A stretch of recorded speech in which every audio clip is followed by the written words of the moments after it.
Hey guys, what's going on? John here from Wood Spitting, here tonight to chat about this new Gone is Gone album. If everything happens for a reason, then nothing really matters at all. Gone is Gone is a progressive metal supergroup consisting of some pretty awesome names, to be honest. We have Troy Sanders of Mastodon fame, Troy Van Leeuwen of Queens of the Stone Age, as well as Tony Hajar from At the Drive-In. And leading up to their 2016 debut EP, why wouldn't I be excited? These names are great. It's a real shame, because that 2016 EP was pretty lame, man. It's not bad, but it was one of the most middle-of-the-road metal albums I heard that year.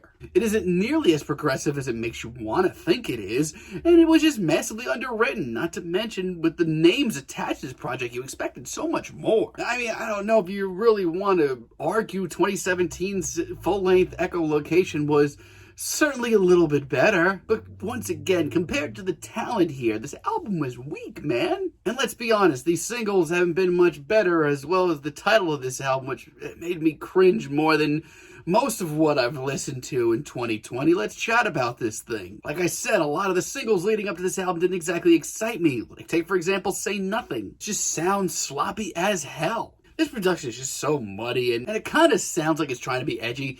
It's not. Now, I'll certainly give credit where it's due. I actually think some of the desolate sounds and the guitars are actually pretty cool. It does end up sounding pretty lonely at times. Like, it's very post-apocalyptic. That one washed-out guitar line's pretty rad, too. But while it starts out maybe a little promising in my book, it doesn't progress as well. And my God, Troy Sanders on vocals.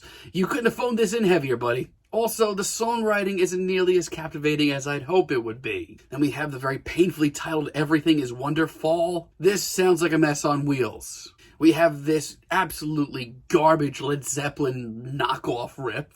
And then we have Troy's vocals here, which kind of sound like he's trying to rip off Trent Reznor. Doesn't sound too good either. This is falling apart so fast. I wanted to give this album a chance. But then this track just trudges along at 0 miles an hour. It's criminally boring. Like, it's a 3-minute track, but it sounds like a 9-minute track. I don't know. I just can't seem to get on the same page as these guys. With Wings of Hope, once again, I do see maybe some small details that I do like. Once again, atmosphere here, super good. But honestly, I wish this track was just an instrumental interlude, honestly, because when these vocals come in, no thank you. When it comes to tracks like No One Ever Walked on Water, honestly, I'm starting to feel like a broken record here. The very pensive, grisly, desolate sounds of this album aren't that bad from a distance. But the lack of progression, heart, and coherent ideas is just too much to overlook, especially when the slew of talent here is just so good. Sadly, though, it's just uninspired and not very interesting.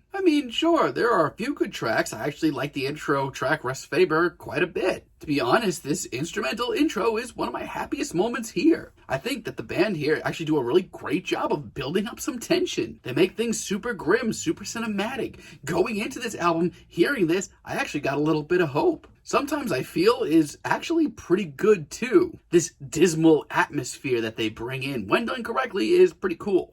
And here, it's just that. It's so grim, so dirty. And honestly, the vocals here are some of the most emotional of the album. But it's also one of the most progressive and well thought out tracks here. If we got more tunes like this, I don't think I would be sitting here hating on this album so hard. And honestly, Death of a Dream is so good that when I heard it about a month ago, it actually, persuaded me to check out this album. It didn't win me over, but still, this is a very great track. I love the sense of alarm to this track. It's very frantic. This to me just sounds like a good sound for them. Just Gone is Gone really sound like they're in their comfort zone for the first time in a long time, probably ever. Troy just sounds super in control. Not only that, but it's genuinely epic as well. Yeah, this works. Outside of that, though, spoiler alert, I think Gone is Gone is actually even farther away from where they'd be. I think actually they've gotten worse.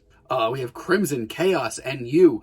Who the hell made these song titles? Get a new job. And what do you know? This track is completely over the top, full of itself, and ridiculous. Not only that, but it's just a waste of time.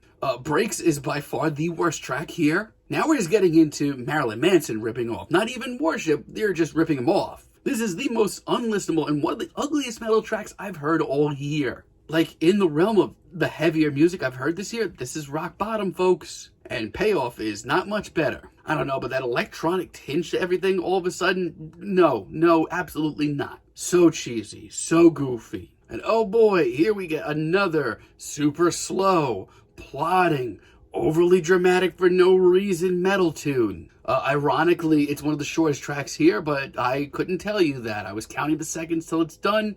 It sounds like it's 3 times as long. By the time that we get to Force of a Feather, Jesus Christ, I wish I can get like a really decent riff right now. But here we are. This sounds like it's pulling teeth for these guys.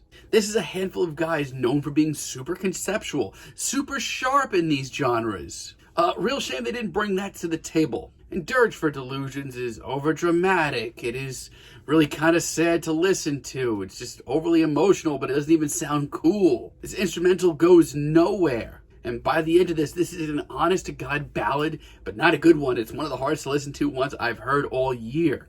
Yeah, this album's a big nope from me. Yeah, there's a couple of tracks here and there where, you know what, Gone is Gone shows a couple of promises. Some of the singles leading up to this weren't that bad. They were enough to persuade me to some extent. But at the end of the day, this is a super group of guys that I have loved and appreciated the work of for so long. Hearing them in whatever this is just really tough to listen to. It's void of any emotion. It sounds like pulling teeth for these guys. Yeah, big nope from me. I'm feeling a decent 4 on this album, but let me know what you guys think down below. If you like the video, be sure to give us a like, give us a subscribe, and let me know down below what you would like for me to chat about in the future. And until next time, have a great day, guys.